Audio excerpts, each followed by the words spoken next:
नमस्कार, मैं बबीता कुमारी, assistant professor BEd department, महिला कॉलेज, चाईबासा। आज का मेरा टॉपिक है अवलोकन की प्रक्रिया एवं इसके प्रकार। इसके विषय में हम लोग जानेंगे और इसके अंतर्गत हम आज अनियंत्रित अवलोकन के बारे में विस्तृत रूप से चर्चा करेंगे। Process and types of observation, uncontrolled observation. यह BEd semester 2 paper 7A pedagogy of biological science से लिया गया है।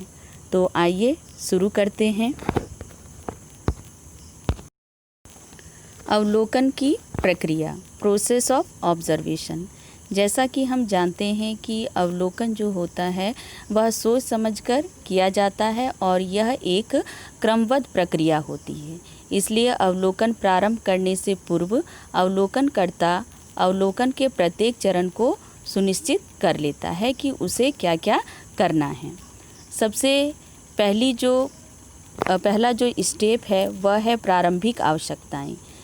अवलोकन करने के समय बहुत सारी चीज़ें जो है पहले से ही हमें तैयारी करनी पड़ती है। हमें जिन चीज़ों की आवश्यकता होती है उन चीज़ों की हम लोग लिस्टिंग करते हैं, रूपरेखा तैयार करते हैं। अवलोकनकर्ता को सर्वप्रथम अवलोकन की रूपरेखा बनाने के लिए यह निश्चित करना पड़ता है कि उसे किसका अवलोकन करना है, तथ्यों का आलेखन कैसे करना है, प्रकार उपयुक्त होगा और अवलोकनकर्ता व अवलोकित के मध्य संबंध किस प्रकार स्थापित किया जाना है। ये प्रारंभिक आवश्यकता के अंतर्गत 4 प्रमुख चरण हैं, जिसमें सबसे पहला जो है कि उसे ऑब्जर्वर को पहले यह सुनिश्चित कर लेना पड़ता है कि उसे किसका ऑब्जर्वेशन करना है, पहला। दूसरा है कि तथ्यों का आलेखन कैसे करना है। जो भी डाटा वो कलेक्ट करना है वह किस रूप में करेगा, लिखित रूप में करेगा चाहे रिकॉर्डिंग के रूप में करेगा, वह किस रूप में उसे करना है उसे पहले ही तैयार करना रहता है। तीसरा है अवलोकन का कौन सा प्रकार उपयुक्त होगा। अवलोकन के जैसे 6 प्रकार होते हैं, इसके बारे में हम लोग आगे चर्चा करेंगे। तो अवलोकन का कौन सा प्रकार जो है, जिस चीज़ का हमें निरीक्षण करना है तो उसमें कौन सा प्रकार उपयुक्त होगा। और लास्ट है अवलोकनकर्ता और अवलोकित के मध्य संबंध किस प्रकार स्थापित किया जा सकता है। नेक्स्ट है हमारा पूर्व जानकारी प्राप्त करना। इस चरण में अवलोकनकर्ता निम्न जानकारी पूर्व में ही प्राप्त कर लेता है, जैसे कि पहला, अध्ययन क्षेत्र की इकाइयों के संबंध में जानकारी कि अध्ययन जो फील्ड एरिया है जिसमें वहाँ उसे स्टडी करना है, तो विभिन्न जो इकाइयों के बीच संबंध क्या है उसकी जानकारी वो पहले से ही ले लेता है। नेक्स्ट है अध्ययन समूह की सामान्य विशेषताओं की जानकारियाँ, जैसे स्वभाव, व्यवसाय, रहन सहन इत्यादि। जिस क्षेत्र में भी ऑब्जर्वेशन करना है, तो जिस समूह का ऑब्जर्वेशन करना है, तो कुछ जो सामान्य विशेषताएं हैं वह ऑब्जर्वर पहले से ही पता करके रख लेता है। और तीसरा, अध्ययन क्षेत्र की भौगोलिक स्थिति की जानकारी, घटना स्थलों का ज्ञान एवं मानचित्र आदि। जिस अध्ययन क्षेत्र में ऑब्जर्वर ऑब्जर्वेशन करने के लिए जा रहा है वहाँ का ज्योग्राफिकल कंडीशन कैसा है, वहाँ के घटना स्थल कैसे हैं, उसका जो है पहले से ही वो जानकारी अपने पास में रखता है। उससे रिलेटेड जितने मानचित्र होते हैं वह अपने पास रखता है। नेक्स्ट है हमारा विस्तृत अवलोकन रूपरेखा तैयार करना। रूपरेखा तैयार करने के लिए निम्न बातों को निश्चित करना पड़ता है, जैसे उपकल्पना के अनुसार अवलोकन हेतु तथ्यों का निर्धारण। नेक्स्ट है आवश्यकता अनुसार नियंत्रण की विधियों एवं परिस्थितियों का निर्धारण। और तीसरा है सहयोगी कार्यकर्ताओं की भूमिका का निर्धारण। ऑब्जर्वेशन करने से पहले विस्तृत अवलोकन की जो है रूपरेखा तैयार कर लेनी पड़ती है। उसके अनुसार जो है पहले हमें ऑब्जर्वेशन करना है उससे रिलेटेड जो तथ्य हैं उसका निर्धारण पहले से ही कर लेना पड़ता है। हमें कौन सी विधियाँ और किस परिस्थितियों में काम करना है इसका भी हमें निर्धारण कर लेना पड़ता है। और ऑब्जर्वेशन के दौरान अगर सहयोगी कार्यकर्ताएं हैं तो उनकी भूमिका क्या होगी इसका भी निर्धारण पहले से ही सुनिश्चित कर लेना पड़ता है। नेक्स्ट है हमारा अवलोकन यंत्र। अवलोकन कार्य प्रारंभ करने के पूर्व बहुत सारे अवलोकन यंत्रों का निर्माण करना आवश्यक होता है, जैसे अवलोकन निर्देशिका या डायरी नोट डाउन करने के लिए। दूसरा है अवलोकित तथ्यों के लेखन के लिए उचित प्रकार के अवलोकन कार्ड। और तीसरा है अवलोकन अनुसूची, चार्ट, सूचनाओं को व्यवस्थित रूप से संकलित करने के लिए इनका जो प्रयोग किया जाता है। यानी कि हम लोग जो ऑब्जर्वेशन कर रहे हैं तो डाटा को हम लोग किस तरह से कलेक्ट करेंगे, उसके लिए जो हमें इक्विपमेंट चाहिए वो पहले से ही तैयार कर लेना पड़ता है। नेक्स्ट है आपका अन्य आवश्यकताएं। अन्य आवश्यकताएं जैसे कैमरा है, टैप रिकॉर्डर है, मोबाइल, ये सब को हम लोग इसमें शामिल कर सकते हैं और इनकी सहायता से भी हम लोग सूचनाएं इकट्ठा या संकलित कर सकते हैं। अनियंत्रित अवलोकन, अनकंट्रोल्ड ऑब्जर्वेशन। अनियंत्रित अवलोकन ऐसे अवलोकन को कहा जा सकता है जब उन लोगों पर किसी प्रकार का नियंत्रण न रहे जिनका अनुसंधानकर्ता निरीक्षण कर रहा है। दूसरे शब्दों में, जब प्राकृतिक पर्यावरण एवं अवस्था में किन्हीं क्रियाओं का निरीक्षण किया जाता है, साथ ही क्रियाएं किसी भी बाह्य शक्ति द्वारा संचालित एवं प्रभावित नहीं की जाती है, तो ऐसे निरीक्षण को अनियंत्रित निरीक्षण कहा जाता है।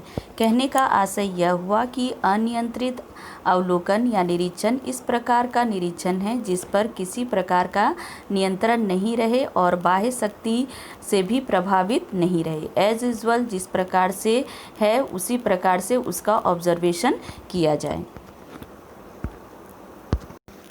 अनियंत्रित अवलोकन, अनकंट्रोल्ड ऑब्जर्वेशन। अनियंत्रित अवलोकन ऐसे अवलोकन को कहा जा सकता है जब उन लोगों पर किसी प्रकार का नियंत्रण न रहे जिनका अनुसंधानकर्ता निरीक्षण कर रहा है। दूसरे शब्दों में, जब प्राकृतिक पर्यावरण एवं अवस्था में किन्हीं क्रियाओं का निरीक्षण किया जाता है, साथ ही क्रियाएं किसी भी बाह्य शक्ति द्वारा संचालित एवं प्रभावित नहीं की जाती है, तो ऐसे निरीक्षण को अनियंत्रित निरीक्षण कहा जाता है। कहने का आशय यह हुआ कि अनियंत्रित अवलोकन या निरीक्षण इस प्रकार का निरीक्षण है जिस पर किसी प्रकार का नियंत्रण नहीं रहे और बाह्य शक्ति से भी प्रभावित नहीं रहे। एज यूजुअल जिस प्रकार से है उसी प्रकार से उसका ऑब्जर्वेशन किया जाए। इस प्रकार के अवलोकन में अवलोकन की जाने वाली घटना को बिना प्रभावित किए हुए उसे उसके स्वाभाविक रूप में देखने का प्रयास किया जाता है।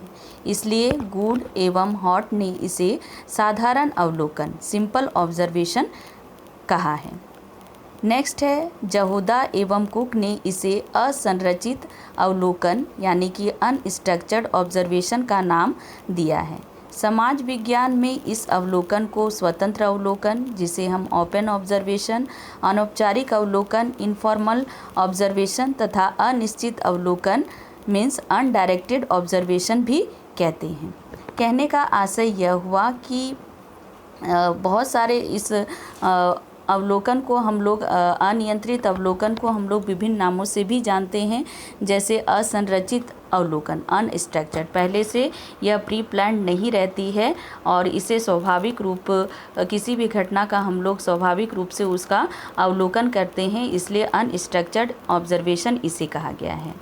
नेक्स्ट है स्वतंत्र अवलोकन, इसे हम लोग स्वतंत्र अवलोकन भी कहते हैं या सिंपल ऑब्जर्वेशन भी कहते हैं। इसमें ऑब्जर्वर जो है ओपनली किसी भी चीज़ को ऑब्जर्व करता है और इसमें बाह्य शक्ति से यह प्रभावित नहीं होता है।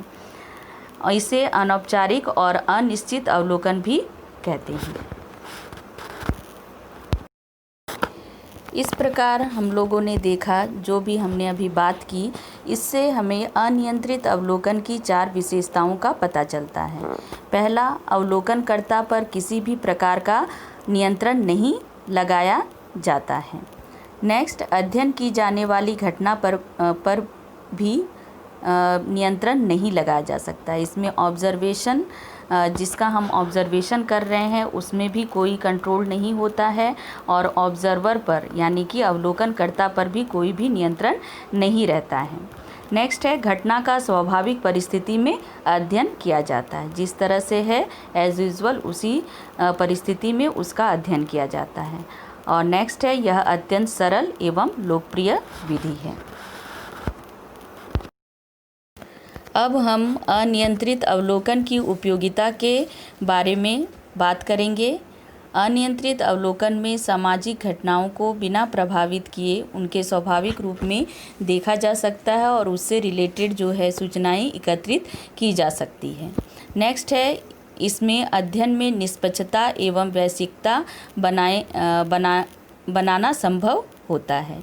नेक्स्ट है परिवर्तनशील व जटिल सामाजिक घटनाओं एवं व्यवहारों के अध्ययन को व्यवहारिक बनाना।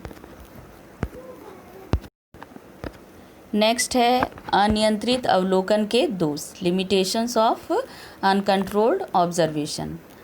अवलोकनकर्ता इस विश्वास से ग्रसित हो सकता है कि उसने जो कुछ अपनी आंखों से देखा है वह सब सही है। परिणाम स्वरूप त्रुटियां, भ्रांतियां आदि की संभावनाएं इसमें बढ़ जाती हैं। नेक्स्ट है कभी कभी अनावश्यक तथ्यों के संकलित हो जाने के कारण समय, धन एवं परिश्रम के अपव्यय होने की संभावना रहती है। नेक्स्ट है घटनाओं को देखते समय अवलोकनकर्ता तथ्यों का लेखन नहीं कर पाता है, अतः आवश्यक सूचनाएं जो हैं वो छूट भी सकती है। नेक्स्ट है व्यक्तिगत पक्षपात आ जाने के कारण वैज्ञानिकता खतरे में पड़ सकती है। तो ये सब है अनकंट्रोल्ड ऑब्जर्वेशन के लिमिटेशंस। मैं आशा करती हूँ कि इस वीडियो के द्वारा छात्र अब अनियंत्रित अवलोकन और जो अवलोकन की प्रक्रिया है उससे भली भांति परिचित हो चुके होंगे। नेक्स्ट वीडियो में हम लोग इसके अन्य प्रकार, ऑब्जर्वेशन के जो अन्य प्रकार है उनके विषय में विस्तृत रूप से चर्चा करेंगे। तब तक के लिए धन्यवाद।